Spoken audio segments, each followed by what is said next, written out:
హైదరాబాద్లోని సనత్ నగర్ నియోజకవర్గ పరిధి నల్లగుట్టలో మనోహర్ యాదవ్ ఆధ్వర్యంలో బీఆర్ఎస్ పార్టీలో చేరికల కార్యక్రమం జరిగింది.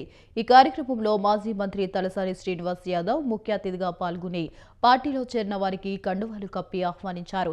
10 ఏళ్లలో కేసీఆర్ నాయకత్వంలోని ప్రభుత్వం అభివృద్ధి సంక్షేమ కార్యక్రమాల అమలుతో దేశంలోనే ఆదర్శ నిలపారని, మరో 3 ఏళ్ల తర్వాత తిరిగి అధికారంలోకి వచ్చేది కేసీఆర్ ప్రభుత్వమని అన్నారు.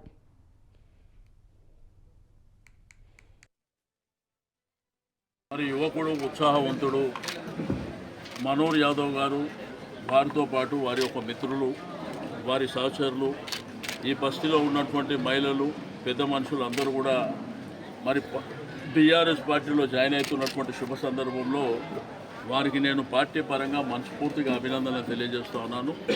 తప్పకుండా పార్టీలోకి యువత రావాల్సినటువంటి అవసరం ఉన్నది. ఈరోజు సమాజ సేవ చేయడానికి, ప్రజలకు సేవ చేయడానికి మరి తప్పకుండా బీఆర్ఎస్ పార్టీ ఏకైక మార్గం. ఎందుకంటే రాష్ట్రంలో చాలా పార్టీలను చూశాను, బట్ బీఆర్ఎస్ పార్టీకి ఉన్నటువంటి విలువలు, కేసీఆర్ గారి నాయకత్వంలో పనిచేసేటువంటి అంశాలు మరి తప్పకుండా భవిష్యత్తులో మరి బీఆర్ఎస్ పార్టీ మళ్ళీ అధికారంలోకి రాగలుగుతుంది. కాబట్టి నేను ప్రజలకు కానివ్వండి, యంగ్స్టర్స్కి అందరికీ తప్పకుండా సమాజ సేవ చేయాలని